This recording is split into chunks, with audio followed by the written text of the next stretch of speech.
Welcome to NAIFA's Advisor Today podcast series, where we focus on how financial advisors work, live, and give to their local communities and our greater financial services industry. Now, let's get started with the show. Hello, welcome to Advisor Today. I'm your host, Suzanne Carowin, and I'm here today with John Migliaccio, who's going to be our guest. We're delighted to talk to John because it still is in November. It's Long-Term Care Awareness Month, and we want to talk about some of the work that John does tangentially related to that month, as well as talk about John and coming from the FSP side of membership. So this today's episode is sponsored by the Lifetime Healthcare Center. And if you missed it last week, we just did our Peak 65 series, Impact Day. All of that is available on demand. And John is going to be one of the contributing authors to that center as well as he's a contributing author to the Society of Financial Service Professionals Journal. And we're going to learn about him and all the good work that he's doing as we go forward today. So John, welcome to the program. Thank you very much, Suzanne. It's great to be here with you. And so we got NAIFA. Yeah, we got chatting. John and I got the opportunity to kind of connect because he was doing an inaugural session, which we're going to hear about in a couple of minutes. But before we get into that, John, for all the viewers out there and listeners as well, let's just start with the basics of what is financial gerontology, because we're excited to explore that topic. We know a lot of people maybe never have heard that topic. Now, if you're in the long-term care space, you trip over gerontologists all the time.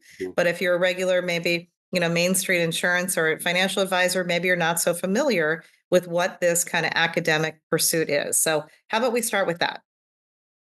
Well, financial gerontology is really a creature of the insurance industry. It was created back in the mid-1980s. It was, kind of introduced in around 1986 by Joseph Bettner, who was the president of the Philadelphia Insurance Company. It's been his entire career in the insurance industry. And Davis Gregg, who was the president of the American Institute of Financial Finance. And Widener University and University of Pennsylvania, the Wharton School were all places where financial gerontology was placed by them, essentially. But they, sometime in the mid-1980s, they realized, the light bulb went off just about the demographics of the United States, the baby boom, quote unquote, and what impact that was going to have going forward on the financial services industry and related industries, and to increase the awareness and research and information about that, phenomena, that demographic phenomena that was occurring. So they spent a few years, kind of gathering and organizing what financial gerontology was about, and they introduced it, formally into financial services, through the journal at that time, the Journal of CLU and CHFC. Said here's financial gerontology, and what it basically is the connection between money, finances, and aging. It's not about old people. It's about the context of generations. And, we're all aging. Nobody can get away with that. But the context of aging makes a big difference in terms of products, services, demands, marketplaces, et cetera. And so they kind of foresaw, almost 40 years ago, what was going to be happening today, and we're certainly seeing that transition. We're in the middle of it right now with what's called the longevity economy, and so this is now this transition between the older portions of the population and the younger portions of the population, and that includes money, intergenerational wealth transfer. It includes long-term care issues. It includes how the different generations view money and the economic conditions in which they came up, and what differences those they make, and particularly understanding the nuances. Like people talk about, well, there's the baby boom. Well, that's an 18-year measure of population. And it was defined by the Census Bureau. In one year, you suddenly had, over 3 million live births, and that continued and got up to 4 point something million live births over the period of time. And then when it got down to around 3 million births again, it's okay, it's over. Okay, so that's an 18-year, time frame. And so you can't equate somebody born on January 1st, 1946 with somebody born December 31st, 1964. They're the same generational context. But certainly you can't, we segment them out into 3 6-year groups. When I was working with MetLife, we said that's impossible. You can't do that. You can't do that in financial services because these folks are essentially different, iterations of the same generation. So the framework of this is, how do you help financial service professionals and the financial services industry understand better what the context of the money and the aging that's coming across, across the screen, if you will. And it was very prescient, I think, of Joe Bettner and Yeah. Greg to be in the mid 1980s saying we need to do something, and they were in the perfect position because of the American College position as a certification granting institution. So tell me that again. So you're talking about 6-year increments. That's the Well, pieces for the there? baby boomers, Yeah. the baby boomers, it's different. How did they come up with 6 years? Why Well, 6 years? if I I would I do a lot of training out in the field, and I would Yeah. say where were you the day Kennedy was assassinated? John Kennedy was assassinated, and half the people can remember where it was. Half the people weren't even born yet. Mm-hmm. And so you can't put this context of this 18 years into one big lump. Right. So, and Too many the nuances. reason we do early boomers, middle boomers, and late boomers. At least that's the way we divvied it up when Okay. we did numerous major studies on baby boomers when I was at the MetLife Mature Market Institute to help the field the field understand how different those groups were. It was and it was important financially. Because there were inheritances, intergenerational inheritances that were going through that were going to affect different components of that, even that one generation, very differently. Then you had, Gen X, Gen Y, Gen Z, millennials. You've got every kind of mix now, and each of them look differently at money and the kind of even the technology that's available to them Mm-hmm. for looking at their finances. So.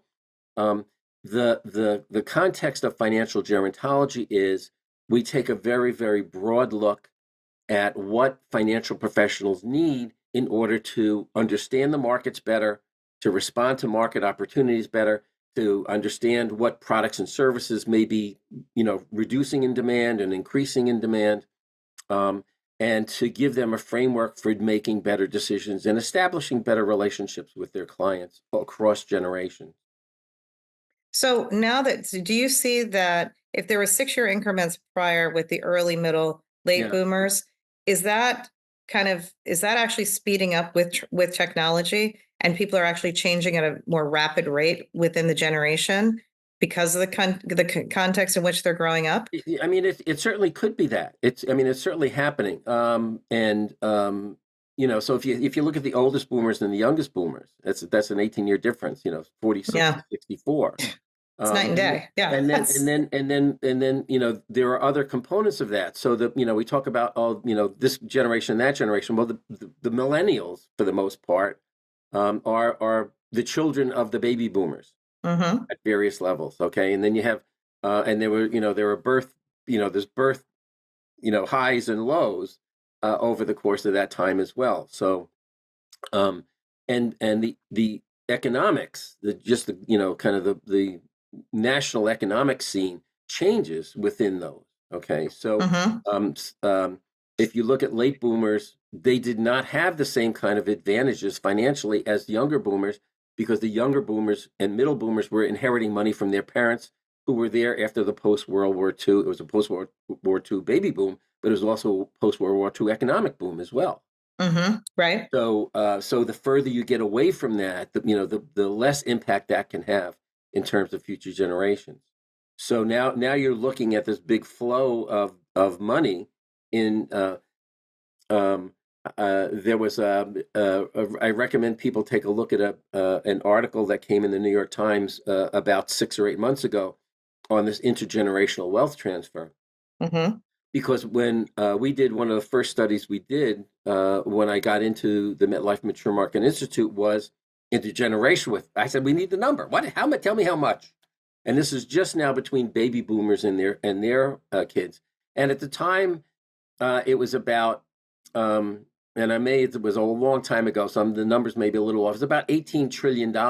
Okay, which at the time was about the third or fourth largest gross domestic product in the world. Right. Okay. Right. Now, the most recent ones, because of the way the economy is run, particularly with the stock market, et cetera, it's now out to about $158 trillion. So, you know, it's like, a trillion here, a trillion there, pretty soon you're talking about real money, Right. So it's really important for financial professionals and others, related kinds of organizations, particularly in the health areas, because of the way longevity is changing and the way medicine is changing, introducing that, the fact that there are, you talked about the sandwich generation, but actually my colleagues Neil Cutler and Janice Wassel, who were columnists, and actually Neil was the head of financial gerontology at Widener and these other organizations, worked directly with Joe Bettner and Davis Gregg, came up with the senior sandwich generation. And I'm a perfect example of that. My father lived into his mid-90s. My mother was 100.3 years old when she passed away last year. I'm in my mid-70s. So here I am. I'm an only child. Young buck. Yeah, right. Yeah, I'm here. Some people in my family say, "Oh my God, please don't let him, last that long. We can't take him the way he is now." But the change was that I had, between my grandparents and my parents, I had almost 40 years of caregiving, just me. Right. Yeah. Right. Just you. And so, that makes my parents were in assisted living, and then my father had some dementia issues, so he was in a memory care unit. My mother was still, as we like to describe her, as feisty, for her entire life until the day she passed away. And so you have these kinds of issues where their parents passed away in their 70s. My mother's parents were also long lived as well. So that's probably where that was coming from. But my father's family, he lived into his mid-90s. Right. And his parents had died in their 70s. Right. So yeah. you've got this whole dynamic going on, in which it's important to understand all the various nuances in there in order to really run a successful business, to run a profitable business, and to do well by your clients. When it comes to financial services, because now you've got, birth rates are changing. Millennials are having children later. They're having fewer children than prior. So this whole dynamic of just that flow of that intergenerate, let's not even talk about the other stuff, just that intergenerational wealth transfer becomes this, what I call spaghetti demographics. Right. Well, you never know where you're going to come out at the other end if you start over here, because it depends on what strand you're looking at within that framework. Okay. I see what you're saying. But having said that, so you're saying that the intergenerational wealth transfer bucket of money has really exponentially grown, but knowing that people have longevity now for a much longer time frame with long-term care and the amount that it costs on all those things, is that not going to completely, almost take away that bucket of money, and we're not going to see that trickle down effect? Well, that's the importance of the financial services professionals are. Right. Yeah, I mean their expertise is what will allow that to happen, so that you can take advantage of. I know we're talking about long-term care month, and obviously, while I was at MetLife at the Mature Market Institute, they were the long-term care insurance carrier for AARP, um, and so you need to look at those kinds of things, and have some determination about what will work for your clients in terms of that. Um, so long-term care insurance was everybody was on board when Hmm. this is the early 2000s. Essentially the first decade or so of the 2000s, a little bit longer. And long-term care insurance was going through the roof. Um, MetLife withdrew from the long-term care insurance Hmm. marketplace, as did others. Yep. Major companies around that time. And so we're sitting there going, "Well, what's that about?" Um, and it was, those are obviously corporate financial decisions to do that, but it has an impact out in the population. You don't have as much product available. The product costs may be very different, et cetera, et cetera. It may not. You have to make a determination whether it makes sense to have long-term care insurance. Um, Healthcare costs in the United States are astronomical in comparison to a lot of other places. Sure. And Yeah. so that becomes a real issue. That's when you look at the pieces of personal wealth through these generations, you see that as people age, they're not spending so much money on this side of the marketplace, but they're spending a lot more on the other end of the marketplace, and a lot of that is healthcare related. Absolutely. Yes. And So certainly you're seeing an explosion of options and funding options and products and everything's trying finally kind of starting to catch up with this demographic. yeah, Hey, the good thing about the baby boomers is they create so much innovation in the market about everything to do with all of it, right? So yeah, all yeah, the different ways to age now and longevity and vitality. And yeah, so yeah, subsequent generations yeah. will be better off. Having And said that, though, would you not say we're in crisis? Like we're in crisis. I don't know that everybody's prepared for this. Yeah. It's funny, but I've been at this I've been in this game a long, long time. And so for decades now, I have seen issues that people don't save enough, anybody, right? Baby boomers especially, Hmm. they don't save enough, et cetera, et cetera. They're not going to have enough money. But what I don't see over all these years is them complaining about that. And because this is now part of where you need to combine the financial side with the aging process side, okay? Because older adults, as they get older, are very resilient. And again, I started my career. I worked for a division of very small, the smallest division of the Hearst Corporation, for a company called Retirement Advisors Incorporated, which had been a basically a HR establishment for unions, corporations, multi-employer pension plans, et cetera, providing retiree information, newsletters, and pre-retiree information and booklets and training and seminars and all that kind of stuff. And the one thing that always struck us, we would do our own internal surveys. I mean, we had almost 500,000 subscribers, if you will, through their corporations, et cetera, a month. So we would, our newsletters, we would say, come on, write Huge. Yeah. to us about whatever. Hmm. And when we would talk about them feeling like their own funding was inadequate. Now, obviously, these are folks with a pension, with a three-legged stool at least, and later on, in a four-legged stool with the 401ks, et cetera, et cetera. So they were. I mean, they weren't. They were your working. We had all these, trade unions, et cetera, the Teamsters all over the country, et cetera. So these were middle class working folks. And the one thing that we would do when we would do those surveys, we would get 1,000 responses, from that, because we have so Right. many people. We might find 2%, 3% of them said, I'm really in financial straits. Okay. Hmm. And part of that is the fact that if you only have this amount of money, you adapt to having that amount Mm, of money and living. So it's true. not like, Right.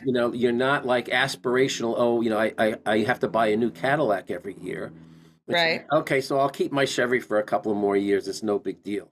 What they were concerned about was supporting their families, their kids and their grandkids. And that was really the issue for them. And it has financial impact for them. Right now we're looking at older adults and their commitment to educational expenses for their children and grandchildren, and that's extremely high, Mm-hmm. and they're deeply involved in supporting their kids and their grandkids in terms of educational costs. So that ends up debt in their lap, that they maybe not had counted on, those kinds of things. Right. But that wasn't there when they were putting their money in, right? Right. Um, Right. so you have this dynamic between the accumulation stage and the decumulation stage that occurs. That's different for all these generations. Okay. And so that's why it's a Hmm. very, very complex. That's why I call it spaghetti demographics. Yeah, I like the It's this spaghetti very demographic. complex mix, right? So what you need to do is you need to understand this: where does this strand go, and where does it come out on the end, and what's going on in the middle, because they're it's not just them, it's them, it's their spouses, right? This has a heavy impact on women and women's Mm-hmm. financial security. It has to do with generations, from generation to generation, and what happens beyond that. And then you've got just the general framework of what's going on in the economy, one way or the other, on top of it. So what kind of advice are you giving to, retired people that are holistic planners now that are doing these things? Hmm. How are Hmm. you getting them up to speed on Yeah, all of these kind of nuances and what they yeah. should really focus in on? Well, I think I mean, you really hit it on the head. Thank you. I mean, I think the trend that we're seeing was, we were talking 30 years ago, to financial planners about the fact you can't. I mean, it's great that you're a financial planner. It's great you're an expert in your area, but what the need of a client is, they're going to come to you with questions like, like mom's getting ill and I have to put her in a place. Like, what do we do? Okay, and Right. you can't Yeah. say, oh, I don't know. Okay. So, as long as 30 years ago, we were recommending that you get a team together within your practice, of people that you can go to. And I see more of that. And they're talking about Mm-hmm. now, this holistic, Teaming. they're giving it a Right. name, holistic, this holistic planning framework, which I think is really, really important, because you can't be, I mean, it's like, as far as I'm concerned, financial planning is like brain surgery. It's not a do-it-yourself operation. You need to have the right people in the room who will make sure that you come out whole in the end, and that applies to the financial services side as well. So you want to have your own expertise. You want to have multi-generations within your practice. Average age of financial planners themselves is now going up. Um, Right. Oh yeah. even within NAIFA, with the FSP, context, was a somewhat older group of professionals now merged into NAIFA. So the average age of NAIFA members now has gone up. Um, Yep. it's some research that I've seen is for the general financial services professional populations, that is in the 60s. Mm-hmm. And I did Somewhere between that 57 to 62. right, I think it's exactly, probably yes, yeah. So the it's norm. probably on Mm-hmm. average in there. Yeah. Um, and I did a column looking at ageism as so that's one of the other things, topic area within the financial gerontology arena that most financial service professionals don't get. I mean, they experience it maybe one way or the other.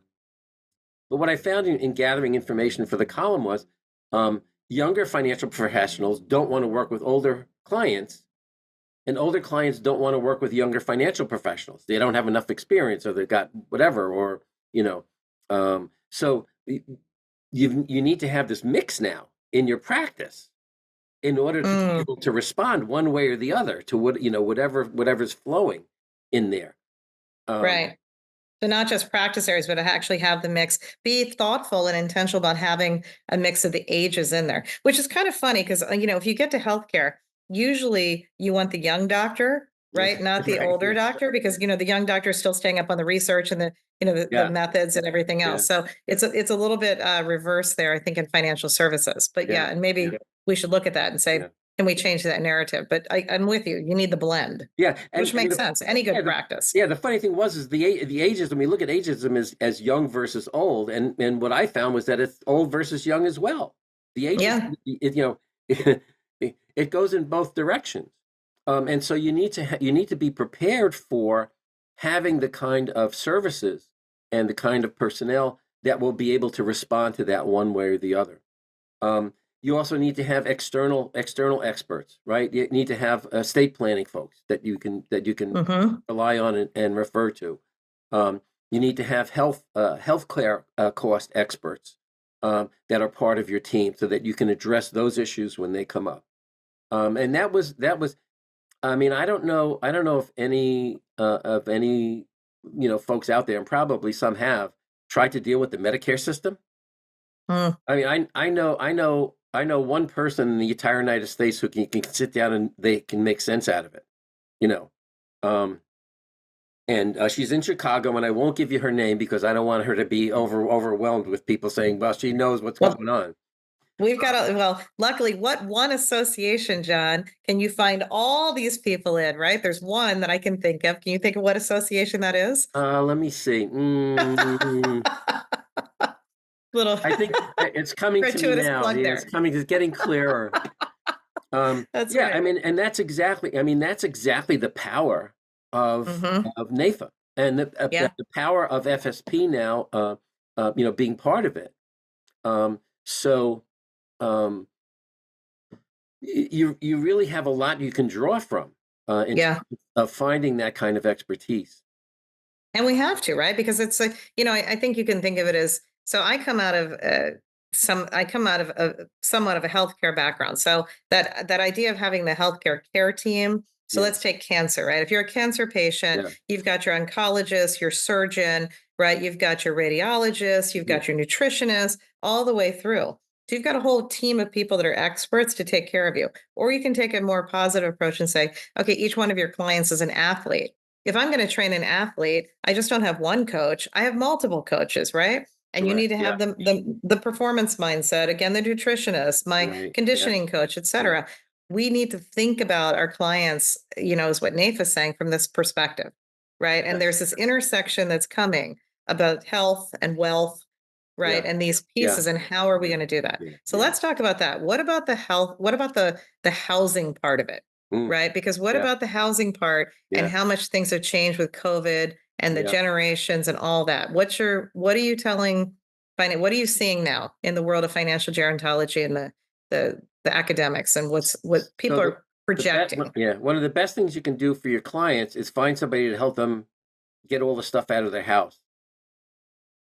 Um, What do you mean by and that? Like meaning like stopping a pack rat and actually I mean, it took me almost 2 years to empty my parents' home when my father got sick and we had to find someplace else for them to be. Um, my kids are petrified of what's going to happen. God forbid that I should keel over tomorrow. All right. Um, and there are experts. There are people out there that have their own business doing that kind of thing. You need to have. really Oh doing yeah. like elder liquidation, if you will? Well, Huh. yeah, and how to downsize. How to Um, downsize, yeah. yeah, and part of the reason for that was that was all created as an issue for me, the caregiver, by an illness on the part of my parents, essentially, my father. Right. Okay, Yep. um, and I'd been in gerontology for 30 years. I still was absolutely no idea where to go and what to do. Okay. Yep. Yep. And so I finally was able through, networking to find some folks who could help me out with that. Um, and my mother, God bless her, had a pelt from every extinct, mammal, you know, in, Yeah. in the northern hemisphere. Um, Yeah. so, what do you do, with that I stuff? I had a closet full of that stuff. Like, No, it's a where, really good point. I mean, having where that do you go? What do conversation you and do? knowing, It's I a good know. thing. It's a good thing the PETA folks hadn't heard about it, or they would have been, they would have had Right, demonstrations out in sure. front of their house. So, Yep. it's these kinds of things, and the reason I'm bringing it up is because not because they're old or whatever. It was a health bang, right? It was an Hmm. unanticipated health bang that nobody anticipated, and you're unprepared for.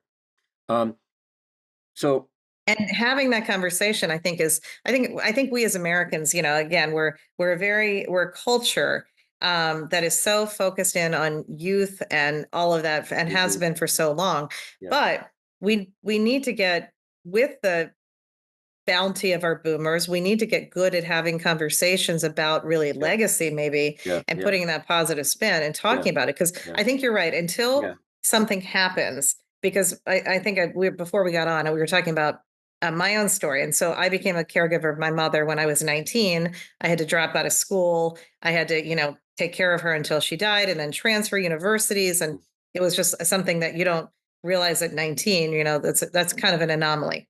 But later on, I had my own health scare of my own. And I came home and I was in a big house and I had my husband and two young sons. And I'm looking around. And to your point, I'm looking at this house and we've got, multiple rooms with TVs, multiple couches. You start thinking like I had four sets of china. I had a teapot collection because yeah, it had all been inherited down from, right. right, One day, all of my mother's stuff showed up at my door. And I had books and books and books and my father had to empty out the house, at some point after she died. My mom was an artist and all of her artwork and all of her mm, sculptures and all of her paintings. And he was overwhelmed. So guess what he did? He threw them all out. mm, And so to this day, my sister and I have one painting each, and that's it. Right. yeah, And we're devastated by this fact. But I look at it now and I realize, I see where he was. He needed to get out. And he's like, what do you do with this? Because you can't take it with you. yeah, So having that conversation and a plan, yeah, probably intergenerationally, about what's actually important yeah, is, yes, but back to me. So that day I decided I'm downsizing, and and and that's yeah. it, liquidated. And that's a role for the advisor. I mean, I think for advisors to reach out and talk to their clients, and it doesn't have to be, like a whole big dramatic thing. Have a seminar, have something with an expert in that area come in and talk about and understanding the difficulties of doing that. Yeah. I mean, Yes, um, it's necessary, but difficult, and so you need it to get is. help. And I But you think could put a positive thing on it. I mean, you could yes, make it into exactly, like a legacy brand. Like if you want to take exactly, social yeah, media into yeah, it, now it's about preservation, right? yeah, It's about legacy brand, and it's yeah, not yeah. stockpiling stuff anymore. It's taking the Yeah, minimalist view. yeah. And I think that the way you're describing it is exactly the way you want to frame it within it. So we're not talking about, you got to get rid of all your stuff, you got to do this. This is about your legacy. What do you want your legacy to be? You want your legacy to be your kids complaining to you about the fact that Right. Yeah. what am I going to do this? I don't want your head. They don't want your house. They don't want your Yeah. house. Don't I hear that all the time. yeah. It's like give me a 1,500 square foot anchor and throw it around my head and let me have to deal with it. Okay. Now, if you've got a condo like rent controlled Manhattan, maybe a Yeah. different story. Different. Depending Yes. maybe Yeah. the land, Yeah. Yeah. I mean, but for there's the most definitely part, yeah. definitely nuances there, geographic issue. But anyway, but yeah. So I Yeah. think I think I think, and that's part of the way that advisors need to look at this. But when one of the things that happened in the framework of financial gerontology was there was a progression from just the lifespan, right, to the wealth span was the next kind of up, and now they're talking about the health span as well. Okay. So there's those three spans, all of which are related, that people are now recognizing that I see happening. So they're starting to talk about the health span now, which is another component of it. And Which really should dominate everything. How is that? How did that not come first? yeah, Because, yeah, right? yeah, yeah. I mean, it's yeah. I mean, it's a little bit different now because of the longevity. And you have to be careful when you're looking at the whole lifespan kind of issue, because it's affected in general by gross global things like COVID. Mm-hmm. Life expectancy actually got reduced Right. as a result of COVID. Went down. Yeah. Right. But that was only because of who it impacted more than other. And just in terms of generations, it was people over 65, right? You had basically young folks and old folks who were most impacted by the COVID stuff, and it had an impact on that. So you need to take a look at that. The other thing that's around just from the healthcare side is the dearth of healthcare workers now is starting to become an issue. I just came back from a very large national conference a week or so ago, and there were dramatically more attention to the healthcare workforce than there has been in the past, and so that's becoming an issue now. Just where's the workforce going to come from? Right. Who's going to take care of everybody? Right, as this, Yeah. because you now have the oldest baby boomers now, getting into their 70s and 80s, and that's prime time for those Right. kinds of services to be needed. Sure. And you've got, the people talk about the baby boom and the baby boom. We're just at the forward edge of the baby boom. I don't even call it, people have called it the age wave. I don't call it the age wave. I call it the age wavelets. Because every year you have this dynamic between Wavelets. people who are Right. dropping out because they pass away and people who are coming in. So this is like Right. boom, boom, boom, boom, boom for the Oh, next yeah. 18 years. This is a tsunami. Right. Yes. Yeah. And so you need to be aware of how that's going to happen. And we're still at the front end. We're not even the back end of the boomer generation was really 1958 to 1964. That's when it really hit the high. We're at the front end. Yeah. We're at the very front end. Right. So that's why. And so where's the caregiving, this caregiving economy? Right. How are we going to exactly. solve this? Right. Yeah. Exactly. And that's what's going to happen. And most of the boomers had fewer children than their parents did, and even than they did. And you're seeing less childbirth birth rates going after that. So if you think who's going to need care in 20 years, who's going to be the workforce in 20 years, what does that demographic look like today? Because if it's smaller, you're not going to have the same number of people that you're going to need. Right. So that's why I'm saying, all these dynamics interact in different ways depending on where you are in the demographics. And each one of those things makes a difference in terms of financial services and professionals. So we know we have a financial services crisis on the magnitude of the people, meaning professionals, on the magnitude of the doctor nursing shortage, right? And caregiver crisis. So all the millennials out there, it's like, why are they not pouring into financial services? How do we get them to come in and say, because look at, again, or is financial services structured that you just want to be with your own peer group? You want the same age people taking care of you. Right. How do we break some of that? Yeah. But that millennial group, they're bigger than everybody. They're the bulk of the workforce, right? Yeah. How do we say, and we need them, right? We need them working. Yeah. We need them paying into the system and all this stuff. But what's your take there? When you address that population, what can you words of wisdom can you provide there? So I think one of the things to be looking at is there's all this money. We talk about trillions and trillions of dollars. It's not all going to happen over to everybody in the same way. People with a lot of money are going to leave a lot of money. People with less money are going to leave less money. People with even less money are going to leave. Right. So is the gap getting bigger? Correct. Is the wealth gap getting bigger? And so what you need to do is why it's so important. I mean, I got my first true financial advisor, who was the person who worked with my dad. When I started working, had a job, had a house and kids and all that kind of stuff. I said, like, what do I do? Go talk to so and so. And I did. And the funny thing is my father's financial advisor passed away before he did. Great. Right. I mean, yeah. So there I was now with the trusted advisor was no longer there. Where do you go? What do you do? Okay. And I was working with folks in the financial services industry. So I was lucky that I, was aware of people and had connection with people. So you need to be thinking about how the millennials are going to be coming along, and what do they have? What do they think they're going to have? This is where the advisor in having a family conversation. So there's one premise in financial gerontology that we emphasize over and over again. Financial decisions are family decisions. what I call the financial gerontology F words, right? Financial decisions are family decisions. And a lot of families are reluctant to discuss those with each other. They just, Yeah. my parents presumed that, oh boy, they had this really nice house out in Jersey, and boy, am I going to want to have that when when they've passed away. Well, talk about nightmares. Mm-hmm. So nobody had the conversation about that.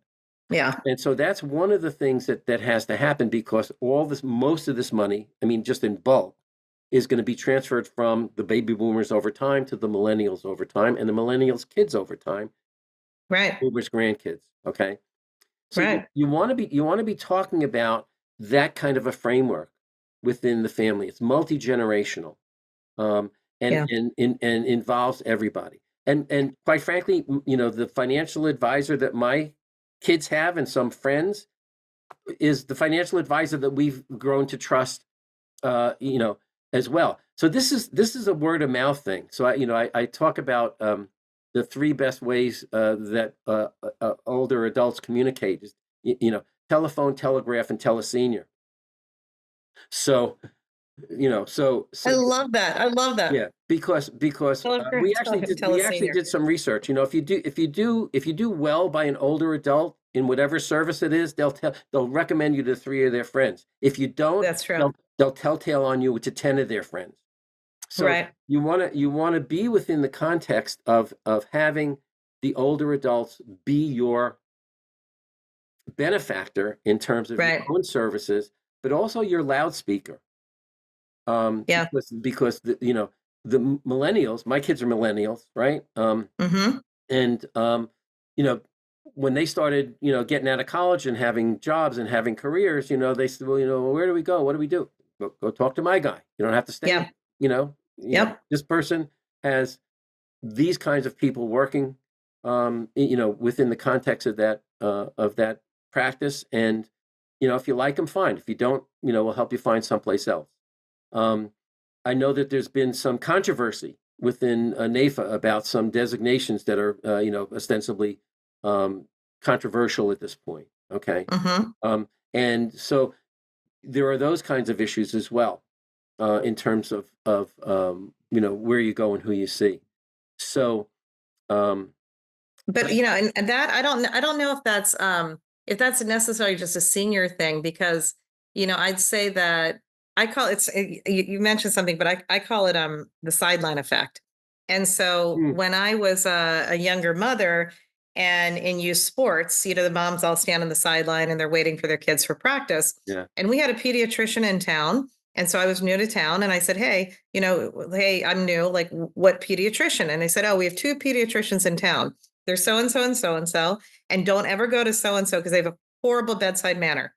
mm, Okay. So I said, okay. So I went to the other pediatrician, right? Because that's what the right, mom yeah, said, yeah, because they know, and they had yeah, older kids and the whole bit. yeah. Well, when you know it, that the second pediatrician, he had to close up shop and leave town because the sideline effect is so strong that you Wow, get that yeah, bad word of mouth with a bunch yeah, of yeah, moms. yeah, yeah, So it's a yeah. point. I think, to your point, I love that, because yes, I think that the telesenior, I think there's also the telemom role in there too. Absolutely. And Right. And you'd be that's the smart in your intergenerational practice of part of it. connecting in Right. that. Yeah. I mean, it doesn't start with the senior, but at that point that's what you want to take it. But on the other end, you want to tell the moms. That's exactly Yeah. it.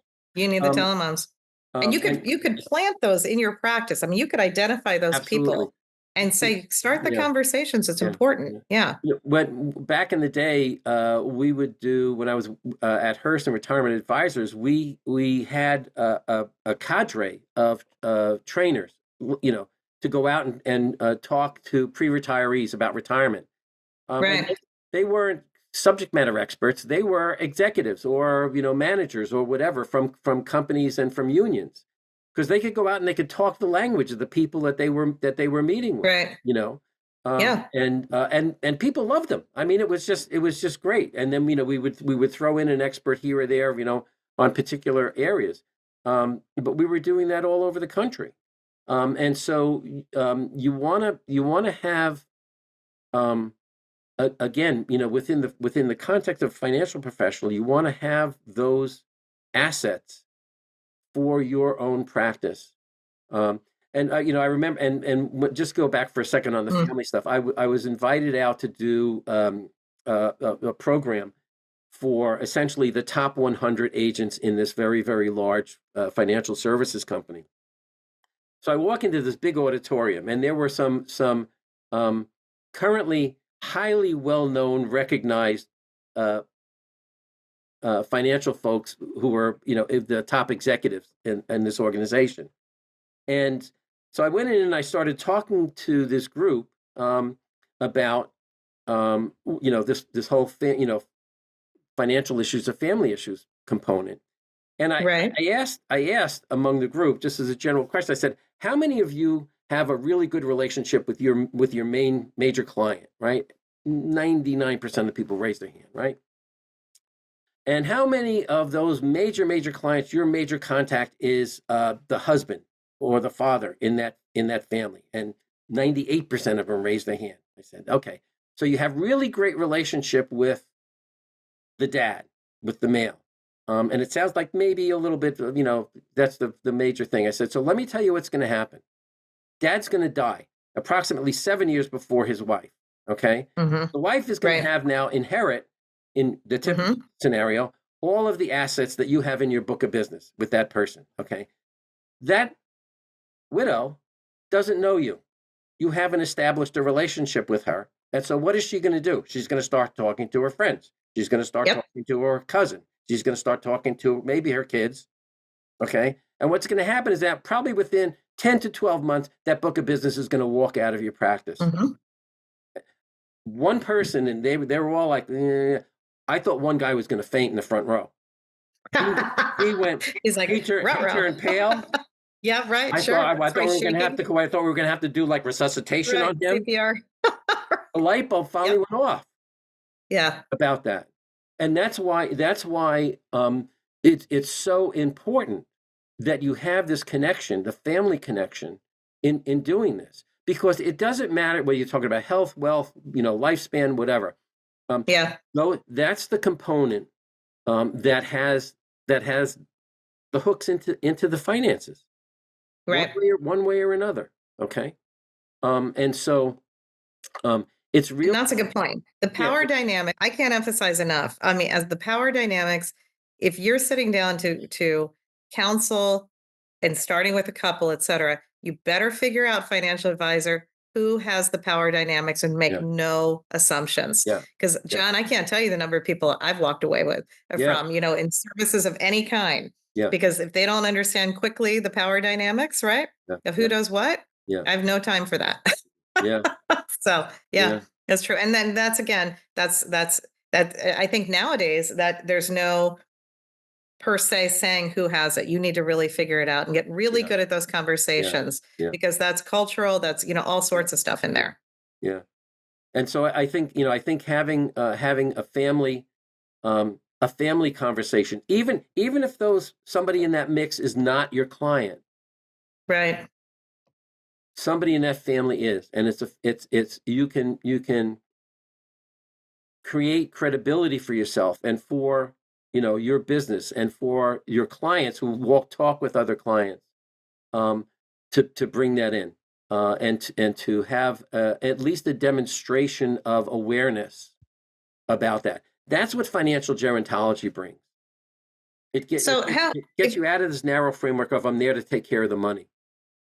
well, I love that. So I was going to say, because I still think that tends to be, it's still a taboo topic. So what can Yes. financial gerontology do, or what can advisors, where can they look to for resources, et cetera, to help to not make this combination of the finance and and the aging a taboo because it's so uncomfortable for Yeah, it is. almost, It is. for most Americans. That's Yeah. Yeah. I mean, obviously you start with the client if you have a client, or if somebody's been referred to you from someone else, to get them in the mix as well. It goes back to, this is the basics probably from, the first caveman insurance, cave person, who's gave Mhm. insurance somebody, and that's having the relationship and having the trust. And so whatever it takes to be able to do that, is an important component. And it was really interesting. But I'm on a advisory board on financial exploitation with the National Association of Protective Services. Okay. And one of the things that I heard at that conference was, and there were financial professionals there, talking about the fact that they are creating either a person or some component of their business to take a look at financial exploitation. That's really an emerging issue, and it's a big issue. I mean, if It you is, look, yeah. the first research that we did, and this was back around 2009, 2010, when I was at MetLife, we came up with what we call the headline number. How much was financial? Absolutely not. This is the tip of the iceberg, but we know that that's exactly the tip. That's exactly the number. It's exactly the number of people, because we had the top experts looking at this, and it was $3 billion a year. $3 billion. Wow. And that was in 2010. On financial exploitation. Right. And so this is the big financial services that come starting to get serious about this. I mean, my own bank, I can't get into my own bank account unless I go through like a 5 things to be aware of for financial exploitation. Sure. Yeah. And so that's another component of it. I've been targeted by some of this as well. So the artificial intelligence can be very useful throughout this new framework. I mean, obviously everybody's looking at it and involved in it, but it's a double-edged sword. It is, yeah. And so there needs to be some attention to that. I really appreciate my bank saying, John, we're going to let you take a look at your finances, but before you do, we want to be sure that Make sure you're it's aware you. of ways in which you could lose that money. And that's just another piece of the puzzle now. For financial service professionals to be aware of and to say, we understand, we know, we don't want this to happen to you. I'm on your side. And so you want to have some awareness of that. I don't know if somebody's going to come up with a product, of a financial exploitation insurance policy. I'm sure. Yeah, I could buy that. Working on it somewhere, right? Right. Sure. So that's kind of one of the other things that's happening now. Before was never a big deal. It's getting to be a bigger deal. Okay. Yeah, and on that note, I mean, we probably don't talk about this enough, but if you're a NAIFA member out there, we are one of the. I think there's only 2 or 3 of us who are the distribution partner to AARP. They have a financial exploitation kind of class called Bank Safe, and all NAIFA members can take that for free. So I'll just give a little plug there as a benefit. Absolutely. But you're right on that one. I mean, you're absolutely right on that becoming such a target, right? Along with the cybersecurity and the need for all the identity fraud and whatnot. Yeah. And it cuts across every economic level in the entire country. I mean, I mean, there were just really, and it's devastating. It's scary. And all these things. Think of it this way, again, from the family side. If this is some older adult gets scammed to the level of $250,000 going off to the scammers. That's $250,000 not going to the family, not going to the kids, not going to the grandkids, right? And so that that has an impact. You talk about financial impact because a lot of these folks, they're losing houses. Through one end of it, that's their major, maybe their only big asset. Up through people, and even even millionaires, as been in the papers, over the years. Yeah, of course. Within the last decade. So it cuts across everybody. And one of the things that I find really interesting in working with National Adult Protective Services is how much they have to struggle getting support from financial services organizations. They beg for peanuts in this, and those are the people on the front line. And so I would offer that one way that the financial services industry in general, even at the local level, is to get out and support those folks with meaningful contributions to the work that they do.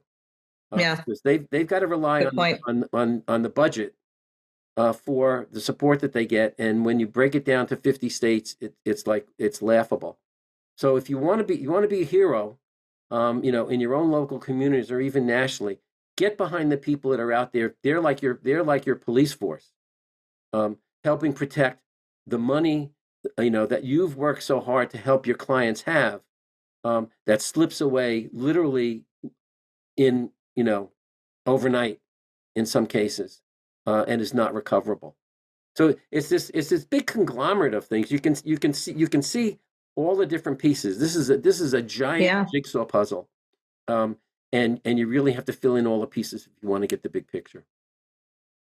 Well, John, I know we've come to kind of the time of our conclusion, but do you have kind of one? We're going to go to the lightning round in just a second, but any one thing that you want to kind of leave NAIFA Nation with? Because that's a great take home. We can get some resources out to everyone. Yeah. But what other take home do you want? I mean, I think it was, the hair standing up my arms right now, just thinking about the connection between FSP and NAIFA. I think NAIFA, it was not an organization that I was aware of. And I've just been extremely impressed, with the level of professionalism, with the level of attention, with the energy, and the, just kind of great professional framework, that it's providing in connection with financial services professionals. I would say take advantage of financial gerontology. It's there for you now that you have access. You can go back 10 years on all the columns, right? Anywhere from 6 to 12 columns a year on every component, every aspect of what we've been talking about, with a highly academic, professional attention. I mean, as far as I'm concerned, for the financial gerontology I write, the column, my audience is the financial professionals in NAIFA and FSP. That's who we write for. And so you can find in there a resource that's really, really, really important now, available to everybody. So I would say take advantage of it. That's a great tip. So yeah, for everybody, if you're wondering, it's all inside the member portal. All you have to do is log in, and all those back issues that John's referring to, they're all available digitally, et cetera. John, we're going to see you I know we're going to plug you more into our iReap Center and the Lifetime Healthcare Center. And I hope you'll be a continuous contributor, and we can have more opportunity to talk with you in this kind of format. Also, John, is this true? You're going to be at FSP Institute Yes. Yeah. come in this January? Okay, so end of January, everybody. FSP Institute is just a jewel of a little conference. It's going to happen this year in Nashville, and John will be one of the speakers. So you can register for that online as well. So Chris Gandy is on travel today, but we would be remiss if we didn't quickly do the lightning round with you, John, because he would say, like, Suzanne, how are we going to know about John? So this is an opportunity to get to know you personally. There's no trick questions, just whatever comes top of mind. So here we go. You ready, John? Yep. All right. Favorite food? Ravioli. Okay. Favorite sports team? I hate to say it, New York Giants. Or actually the Yankees. I'll go with the Yankees. Okay, because they win sometimes. So Yeah. oh, the poor Giants. Shame on you. Shame on you. I only said a shout out to Dennis Cuccinelli, who's also a Giants fan and always crying in the milk there about the Giants record. But we'll go with the Yankees. Okay, good. Favorite place you've ever traveled to? Italy. Italy. What part? Everywhere. And hence the ravioli. Those two are connected. Yeah. You can't miss it. It wasn't better than your grandmother's ravioli, something like that. I don't know. Grandma would be kind of a little upset if I said yes, but it's right up there. Let me put it. It's right up there. All right, excellent. What about favorite movie? Oh my God, that's like which kid do you want to send away to wherever? Yeah. I would say The Wizard of Oz. Oh, the original, I'm sure, right? Yeah. Yeah. All right, which one? Good Witch Glenda or the Wicked Witch of the West? Which one's your favorite? I think they both had their purpose. They both had their place. You gotta have the yin and good and evil there. So you gotta have the tension. Yeah. All right, last question. I thought they both were great at their own jobs. God bless. They were. If you had to go back in time, or if you were to have dinner with somebody, you can either have somebody who's living or no longer living. Who would you have dinner with, and why? I would have dinner with my great grandfather. Great grandfather. Who I never met, don't know, and I would like to know more about him and how I got here. Oh yeah, I have similar, right? Because those things are again with we talked about legacy. How about we stop having the chain of the family be broken Mm, because that's one thing hopefully that technology could do for us because so yeah, many things are lost along the way yeah. and we don't know.